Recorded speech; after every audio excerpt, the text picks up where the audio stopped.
and welcome to Laurie Prince Live. Tonight's subject, violence in the media. Does the media have a stake in what some are calling the growing criminal epidemic, or is it just another in a long list of society's problems? Joining us on the panel today is clinical psychologist and Harvard University professor, Morales Raja. Evening, Laurie. And with us via satellite phone is world-renowned psychopathic terrorist and finalist in this year's Last Comic Standing, the Joker. Mr. Joker, how are you this evening? Good, Laurie. I'm good. Now, Mr. Joker, what is your take on violence's influence on the media? Oh, I'm for it. No, I mean, do you believe it has an effect? Well, that's a very interesting question, Laurie. On the one hand, I don't like children watching violent images all the time. I mean, I plan to be a very abusive father myself one day, but I don't consider myself the byproduct of any destructive media. I mean, it's not like I listen to Marilyn Manson and that's what turned me into the person you see today. True, by all outward appearances, I look like the love child of Gene Simmons and Ronald McDonald's drunken grandma, but that wasn't on the orders of some sniveling emo kid whining about his crappy life in the suburbs.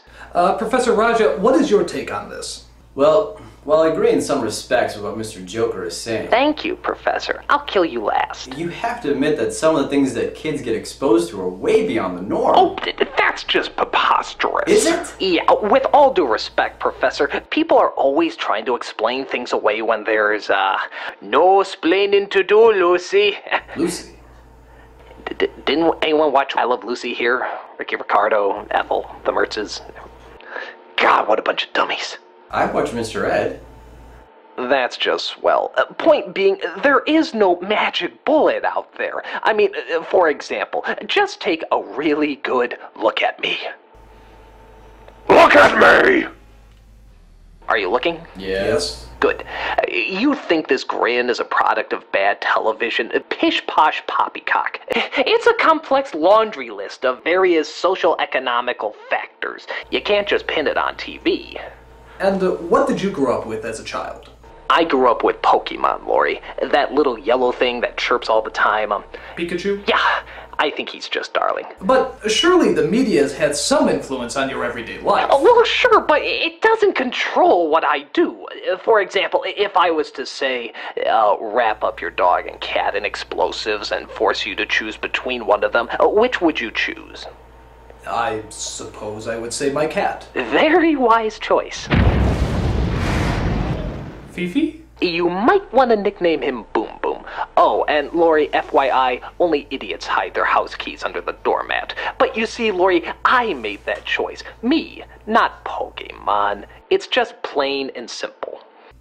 While I'm mourning the loss of my cherished house pet, we do have another call on the line. Mr. Mann would like to respond to your argument. Mr. Mann, you are on the air. Where is he? Oh, yeah, okay, I wonder who this is. What gives you the right to lecture us on what's morally appropriate for the typical American viewer? Oh, well, it is a free country. No thanks to you. Oh, well, you see what he's doing? You see what he's doing? This is so typical of the kind of fascist mentality that I have to... I'm sorry, do you two know each other? Oh, for God's sakes, read a newspaper, Laurie! Seriously, the quality of this news show has gone down significantly ever since new management took over. Tell me about it. Well, I hardly think that's neither here nor there. If it was, we're sure your news program wouldn't pick it up. True that. Well, getting back to the subject matter at hand, I Screw think that... the subject matter. I want to know why the hell the Joker got on here anyway. Well, because he threatened to blow up our studio if we didn't. Well, what if I threaten to do the same? Well, you'll have to take that up with the producer. If he gets a guest spot, I want my own trailer. No.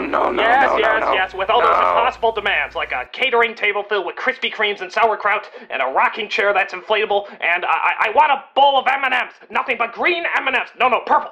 I want purple M&Ms in my trailer on the double, and do they still make purple M&Ms?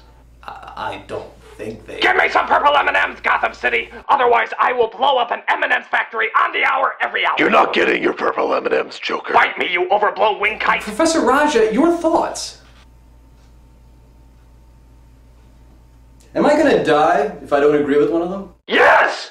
No comment. Ah, you suck. No, you suck. No, you suck. You suck. No, you suck. You suck. You suck. You suck. You suck. Suck. What are we doing? This is silly. We should be on top of rooftops blowing each other up or something. Yeah, this isn't even a good news program. Boy, you said it. Hey, you know what's good? You know what's good? Charlie Rose. I'm pretty partial to Jim Lear's News If Hour. I may intervene, I believe Shut that up, Lori. This program is over. Hey, Bats, what do you say we go over to Channel 6 and get a guest spot on Gotham Tonight? Oh, I don't know. Okay, how about this? How's about I bust into the studio and take a dozen hostages, maybe rig up a few explosives, and then we can chat. Sounds good. Alright, see you, what, 8? 8, is that? Yeah, 8's good. Okay, yeah, I want to make the 10 o'clock news. Of course. Oh, and you and I are not so different. We're very much alike. You complete me, blah, blah, blah, blah, blah, blah. Yeah, I know the drill. Mr. Mann, if I could ask you one more... Professor, final thoughts? I'm terrified beyond the capacity for rational thought. Aren't we all? Well, Mr. Joker, thank you for dropping by. Thank you, Lori. It's been a pleasure. And I must ask, does this mean you are not going to blow up our studio? I'll think about it. Well, I think that went rather well. Yeah, so do I.